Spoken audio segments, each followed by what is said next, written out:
Hello everybody, my name is Dratnos, and today we have a big news post titled Mythic Plus improvements coming next week in 11.0.7, although this actually does affect non-Mythic Plus players as well, mostly Mythic Plus players, but there's stuff here for everybody. This is a big Crest post. So, in next week's update, Siren Isle, patch 11.0.7, we'll make adjustments to the availability of Gilded Harbinger crests and to the acquisition of all crest types through Mythic Plus dungeons. Gilded crests and Mythic track gear represent the pinnacle of available gear from the season and are meant to be rare, but we've seen feedback that both the availability of these crests and the costs of crafting top-tier gear fell prohibitive. Changes.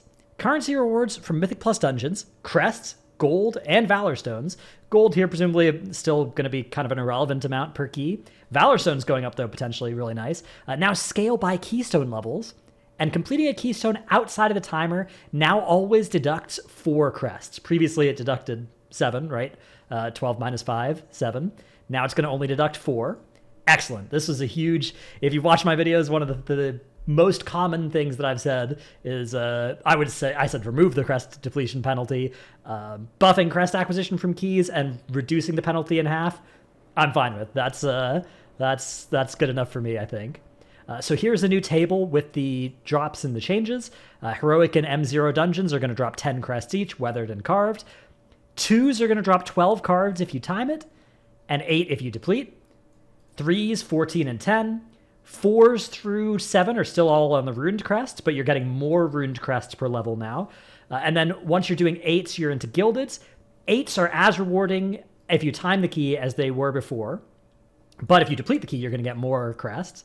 And now if you're doing, say, 10s, you can get 16 Gildeds for a timed key and 12 for a depleted, which means you can get a full upgrade for your character's gear on a timed key at the plus 10 level, and then it gets even better up to the 12 level. It doesn't say anything about this scaling up even further past 12. I'm not sure if it does. I'm not sure if it needs to.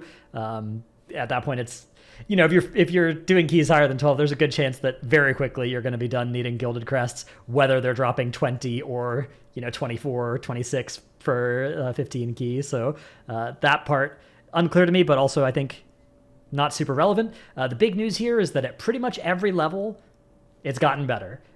Even at level 8, where, levels 8, 4, and 2, where in theory it didn't get better if you timed the key, it's gotten a lot better if you deplete the key. And then at every other level, it's gotten better if you timed, and much better if you depleted.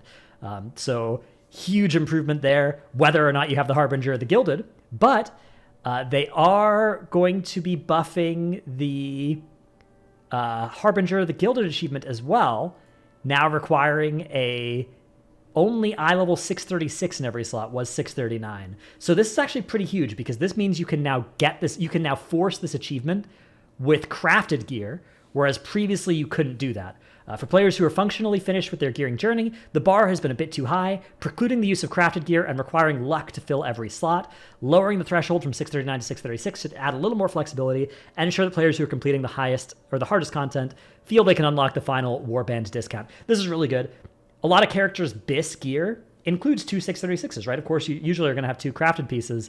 And so you had to kind of if you were in a guild, you were rolling need on an item that you weren't going to use just so that you could actually have this achievement. And if you were a player who's not Mythic rating, you're just relying on luck out of the vault, luck out of your 4 of 8 or 2 out of 8 Mythic pugs to actually fill up all these slots. Now that's no longer true. Now every slot that you don't have a Myth track piece in, you plan to craft into that, and eventually you will get the Harbinger or the Gilded achievement. The number of Gilded Harbinger crests needed to purchase a nascent Gilded Harbinger crest has been reduced to 60, was 90 as well. So that's now much faster as well to craft into every slot at 636, right? Because it's gotten cheaper to do that as well here. And crucially here, the number of Harbinger crests needed to purchase trade-up bags has been reduced to 45, was 90. Now, this is one of those changes that wouldn't matter too much at the start of a season, because you don't usually make too much use of these trade-up bags at the start of the season. And when you do, it's usually like a nice thing. It's like, oh, I'll get this before raid on Tuesday rather than after raid on Tuesday, that kind of thing. But at this point, late in the season, given that they've removed the crest ceilings, you can actually farm large amounts of... Look, okay, farm is... There's a spot in Dordogal where you can fly and collect infinite weathered crests the days that it's active, and which is 1 out of 4 days in the Isle of Dorn. And this change has moved it from 3,240 weathered crests converting to 15 gilded down to just 1,215, I think. So that's a lot more achievable if you were to AFK for a couple of hours in that certain spot. I guess you could AFK on any orb spawn spot, but there are a couple. There's at least one that's like a hyper spawn spot. I don't know if that's actually an exploit or what. I mean, in theory, you could get full gilded doing that, every day that it's active in Isle of Dorn, just AFKing there. So I don't know. I feel like that was more harmless before, but now it's actually kind of a speedy way to get your crest. So maybe something Blizzard should actually look into fixing is the hyper spawn, or actually maybe just not remove the cap, like put the cap back in on the weathered crests, which would be, I mean, kind of weird, but just to fix a little edge case there. Otherwise, so I may be AFKing with Steady Flight on and Dornegal every now and again, and if I happen to be where that orb is spawning, who's to say? Either way, though, this is nice, right? Like now, if you do a last 2 on either normal or heroic, and you get 30 of the next level up and the same level crests, right? 30 crests of ruined is now, that's basically 10 crests of gilded, right? Because once you get another 15, then you can convert to 15 from 45. So it's a hugely efficient thing to do. Is like a full heroic clear is going to earn you, I mean, it's got to be like 70, 75 gilded crests, something like that, when you math it all out, which is pretty incredible. So that's much, whereas previously it was something like 45. So we're talking about pretty much doubling the amount of gilded crests you could get from doing, say, a heroic run once you already have Harbinger of the Ruined. It's a lot more generous. And then, of course, you can put those into crafted pieces. Those crafted pieces don't even feel bad to make anymore if you're hunting the Harbinger of the Gilded achievement. Yeah, I mean, big wins all around. Also, this means that making a crafted piece is no longer like griefing yourself if you then get that piece in the vault later. Because if you get a 623 bracers and you've already crafted 636 bracers, usually you're just like, oh, this kind of sucks, right? I spent 90 gilded crests and then I've saved myself like 45 on the upgrades. 45, let's see, 26, 29, 32, 36, 60. Okay, yeah, so 60. You saved yourself 60 crests, but you spent 90. Now you've saved yourself 60 and you only spent 60. So if you're only going to be getting myth 1 out of 6 pieces in your vault because you're only doing M+, for example, you now can live without fear that you're going to kind of craft into a slot that is then going to get cheaper. And, there's less of an incentive to kind of hoard your crafts until later in your character's lifespan. Again, at this point in the patch, there's not really a lot of people doing that, but it'll be nice a month ago next patch if this system is in place. I would say for me specifically. Actually, it's still nice for me now because I've got a lot of rat alts that will definitely make use of all of this. Okay, the changes to Crest awarded for Mythic Plus have 2 main aims. Ideally, challenge and reward should be directly correlated. Until now, players whose primary goal was optimizing Crest income were incentivized to run the lowest difficulty that awarded their desired type, even if they were capable of completing much more challenging content.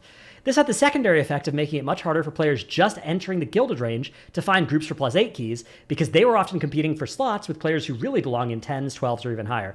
Great point. I mean, this is one of the points that I was making for a long time, was that the fact that you get the same amount of crests, it made it, especially because there was a harsh depletion penalty, right? You were actually getting dramatically fewer crests per hour running 10s with like a 20% depletion chance and an 80% one chest chance than you would get running 8s with like a 20% one chest chance and or 80% one chest chance and 20% two chest chance, right? Like that sort of thing was really a really tough incentive, right? You don't want your game to tell you to not do the content you can do and just farm easier content than you want to be doing. We've seen it with, Maw of Souls +4 spam back in Legion, and that was changed. There was a time in Dragonflight where people were farming lower level keys as well because it was like the only way to get heroic crests for a while. And that was like the best way to get heroic crest was you're farming +11 freeholds or something was the meta. And anytime that's the case, anytime somebody is looking at it and is saying to themselves, I kind of like to do this harder content, but it's not only neutral, but it's actually negative to my character's progression to do that. That's always a huge mistake. I think it's fine if +8s feel rewarding, and if people who'd rather have a chill time in a +8, even if they could do a 10, feel like I'll do the +8. It's more chill. I can have Netflix on my second monitor, right? We don't want those players to be feel like, the only way I can progress my character is by doing ultra hard content. But what we do want is we want people who can and want to do the harder content to not feel like they're stupid for doing it, which anytime you depleted a +10, that was or especially anything higher than a +10, right? You depleted a +11 key by 2 minutes, you felt like the world's stupidest loser idiot for not lowering the key to a 10 because you've just incinerated more than half of the crests from that run. And now that's actually no longer even true, right? If you go in and you deplete an 11 instead of timing a 10, we're talking about getting 2 fewer crests. That is a world of difference between that and getting 7 fewer crests, especially because the baseline level is higher here, so it's an even smaller percentage loss. So fantastic. Point 2. While it's important for all members of a Mythic Plus group to have a shared interest in finishing a dungeon within the timer rather than just the key holder, dropping from a reward of 12 down to 5 when the timer was missed felt overly punitive. Currently in patch 11.0.5, for example, a group who fails to beat the timer in a +7 will receive more crests for their effort than a group who crushes their timer in a +4. Okay, this is saying, I think they've misworded here because it's not true in 11.0.5, but it will be true in 11.0.7 that the +7 deplete is better than the +4 time. But as of right now, that's not true, and that's something that should change. I think it's definitely true. Like timing a key should be a good thing. I'm of the opinion that there are enough incentives, score, your key going up instead of down, being done faster, the extra loot drops, I guess, at a higher level, for timing a key rather than depleting a key, being able to reroll your keys. I'm of the opinion that those are almost enough. I could see 4 crests being fine. 7 crests on a lower baseline was definitely way too much there, and it created way too many spots where, if you were 20% through a key and it became obvious that the key was probably going to be depleted, even if you didn't leave, you kind of wanted to, right? And I think now that's going to be a lot less true, right? If you imagine yourself in a +10 keystone, and it's not great, but it's not a disaster, right? Like, you don't wipe to a boss, but you have somebody die for 3 minutes of a boss fight and you don't have a res, and then you wipe to a trash pull, you come back, you do it successfully, but you're like 7 minutes behind the timer or something at this point, and you're like, okay, this is probably depleted. Previously, you'd kind of be like, okay, well, we're only a little bit into the dungeon. I'm giving up more than half of my crests. Like, I would get more crests per hour at this point, hearthing out and finding a new group, than I would completing the key, and that's no longer true. So that's really good. This will make it dramatically less of an incentive to leave a key in the middle of the run, because just completing that depleted key is more valuable now. But you still, of course, want to time it. You're gonna try and time it. It's better if you time it still, for a lot of reasons, not just the crest reasons. So yeah, I'm very happy with this compromise. I think 4 crest difference and a higher crest baseline, yeah, totally good.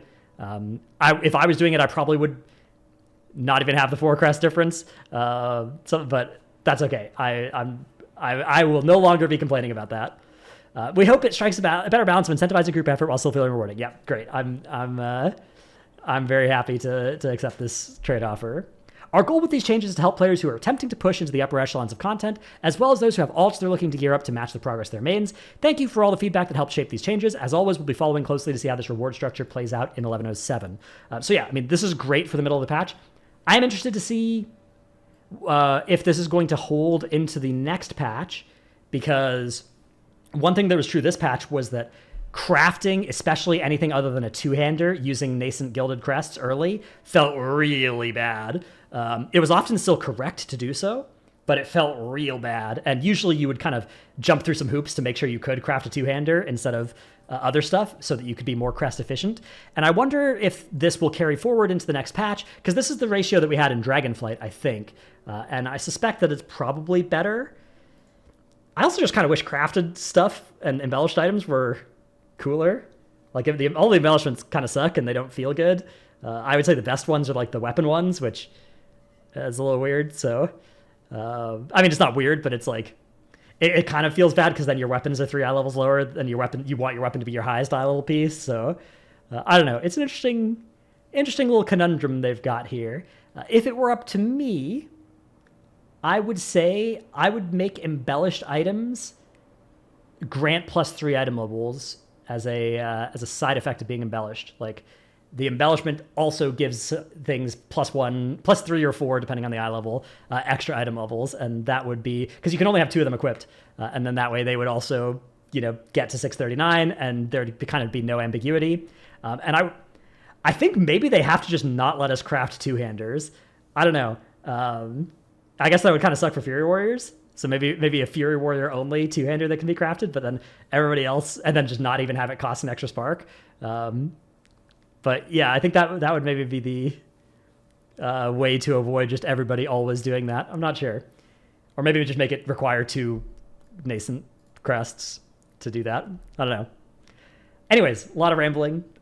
Interesting change, though. I think overwhelmingly positive here.